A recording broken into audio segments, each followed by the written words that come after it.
Salut, salut! Alors cette petite vidéo, c'est autant pour vous montrer que pour moi, pour me rappeler par où passe le fil électrique en fait. Donc du coup, il arrive du compteur électrique qui est là-haut au coin. Ensuite, il descend là, il passe au-dessus de la poutre métallique, une pierre de la poutre, histoire de se laisser un peu de marge. Ensuite, il descend le long de la porte. Hop!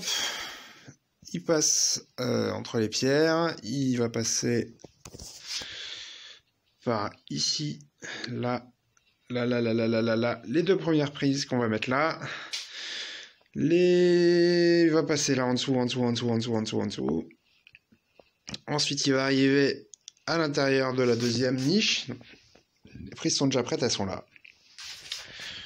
Ensuite, il va passer au-dessus pour le coup. Tac, et ensuite, ça va finir les 6 prises qui seront au-dessus du plan de travail. Donc voilà.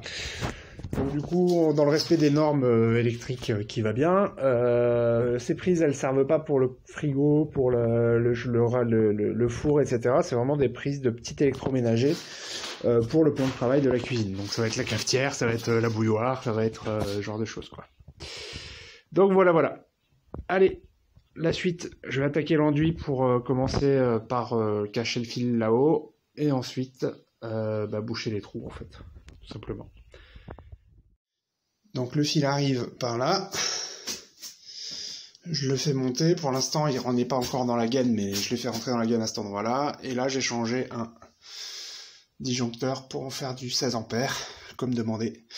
Donc voilà, bon après je vais être un peu limité pour mettre les autres prises pour le réfrigérateur, etc. Mais il faudra que je m'achète un nouveau tableau électrique. Parce que là c'est une petite installation et je peux pas en mettre beaucoup plus dessus. Voilà.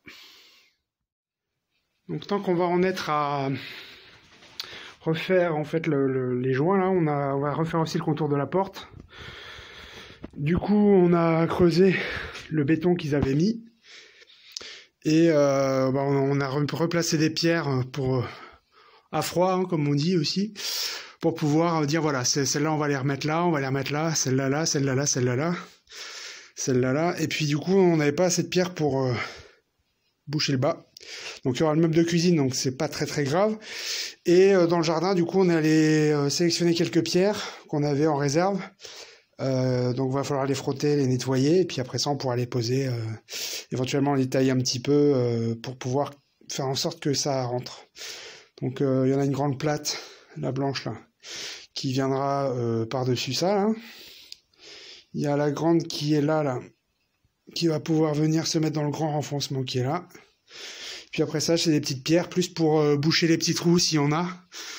Et puis voilà, on devrait avoir un truc sympa. Bon, la suite plus tard. Bonsoir. Donc voilà, fin de la journée. Alors on n'a pas eu le temps encore de poser le meuble de cuisine et de faire l'évier, mais au moins on a l'électricité qui est posée pour le plan de travail et le coin de la porte là-bas qui est refait avec des pierres de taille pour uniformiser le mur. Voilà, donc ça rend plutôt bien. Donc ça c'est des pierres qui ont été rajoutées quasiment tout le long. Et puis au-dessus, donc on a le fil électrique qui rentre, qui chemine et ensuite qui fait les prises tout le long. Voilà. Bon, on a un peu galéré sur les prises parce que c'était des prises à clips. Donc ça c'est un truc que je vous recommande, de prendre plutôt des prises qui ont des tournevis à l'arrière, des petits tournevis plutôt que des petites vis pour pouvoir serrer les câbles à l'intérieur. Parce que les clips, c'est pourri, et ça tient pas bien, et on galère, et c'est un petit peu le petit bonheur de la chance. Alors, petite subtilité, on a quand même des prises électriques qui sont posées sur les joints, et puis du coup, elles sont pas forcément alignées, mais bon, c'est marrant. Ça fait un petit genre, et puis c'est nous qu'on l'a fait, donc ça, voilà. Donc voilà. C'est les prises électriques de numéro bis. C'est ça. Il y en a deux qui sont bien. Ouais, il y en a deux. En fait, elles sont pas tout à fait très bien. C'est juste qu'elles sont trop proches et que du coup, elles se collent trop bien. Mais bon, tu vois, genre celles-là, elles sont bien décalées, quoi. Ça fait un style. Ouais. Celles-là, elles sont magnifiques. Ouais, celles-là, bon, c'est pas grave. De toute façon, après, Soit on laissera comme ça, de toute façon avec les meubles de cuisine, etc., on y verra avec du feu. Et puis sinon on fera un petit coffrage bois autour, histoire de faire joli, quoi. Voilà, voilà. À plus, tchou tchou.